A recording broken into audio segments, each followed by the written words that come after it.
বাংলাদেশের Dhallywood king superstar Shakib খানের হুমকি পুষ্পা টুর অ্যাক্টর আল্লু অর্জুনকে কি কারণ থাকতে পারে আপনারা হয়তো অনেকেই জানেন না।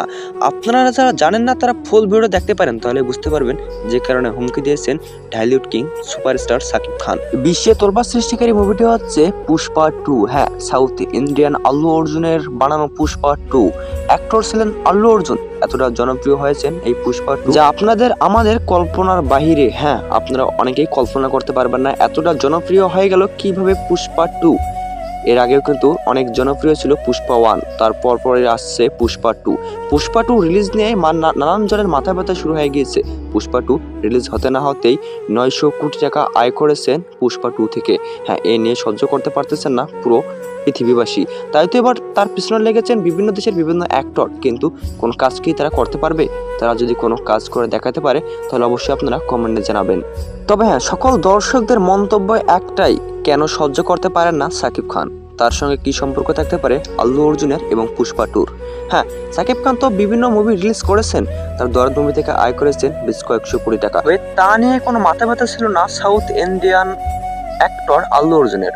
তাহলে আল্লু অর্জুনের মুভি নিয়ে কেন মাথা ব্যথা সাকিব খানের? এটি প্রশ্ন থাকছে আপনাদের উপর। তবে হ্যাঁ, এ বিষয়ে আল্লু অর্জুন কি বলেছেন, এর ব্যাখ্যা কিছু দিয়েছেন তিনি, নাকি এখনো দেননি?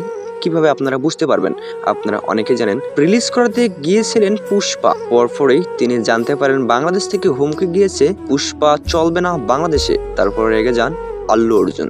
আল্লু অর্জুন এও বলেন বাংলাদেশে একটা ছবিও যদি ইন্ডিয়ায় কখনো রিলিজ হয় তাহলে থাকবে না হলগুলো। এভাবে হুমকি দিয়েছেন south Indian actor Allu Arjun. হ্যাঁ, আপনাদের অনেকেরই বিশ্বাস না হতে পারে, আসলে আপনারা একটু ভালো করে আইডেন্টিফাই করে দেখলে অবশ্যই দেখতে পারবেন এটি আসলে সত্য ঘটনা। এবং আপনারা এও দেখতে পারবেন সাকিব খান যে হুমকি প্রচার করেছে তাতে এমন কিছু ভাষা ইউজ করেছে যেগুলো ভাষা শুনলে আপনাদেরও মাথা গরম হবে এবং আপনারাও চাইবেন না পুষ্পা দেখতে। কিন্তু আসলে পুষ্পা কতটা জনপ্রিয় তা একমাত্র যারা এখন পর্যন্ত দেখেছেন তারাই বলতে পারবেন, এর বাইরে কারো বলার কোনো সাধ্য থাকবে না। তবে বরাবরের মতো প্রশ্ন একটাই, সাকিব খান এত বড় একজন ঢালিউড কিং, বাংলাদেশ সুপারস্টার হওয়া সত্ত্বেও তিনি কেন অন্যের মুভিতে নাক গলান এবং তিনি কেন মানুষকে দেখতে পারেন না?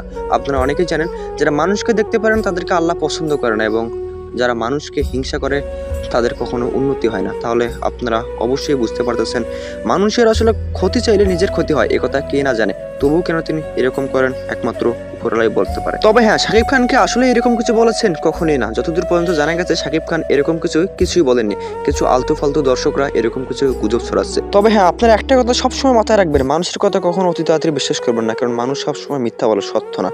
তাই তো মিথ্যা থেকে সবসময় দূরে থেকেও, নয়তো পেছন দিয়ে যাবে গরম ডিম, বুঝতে পারবে না।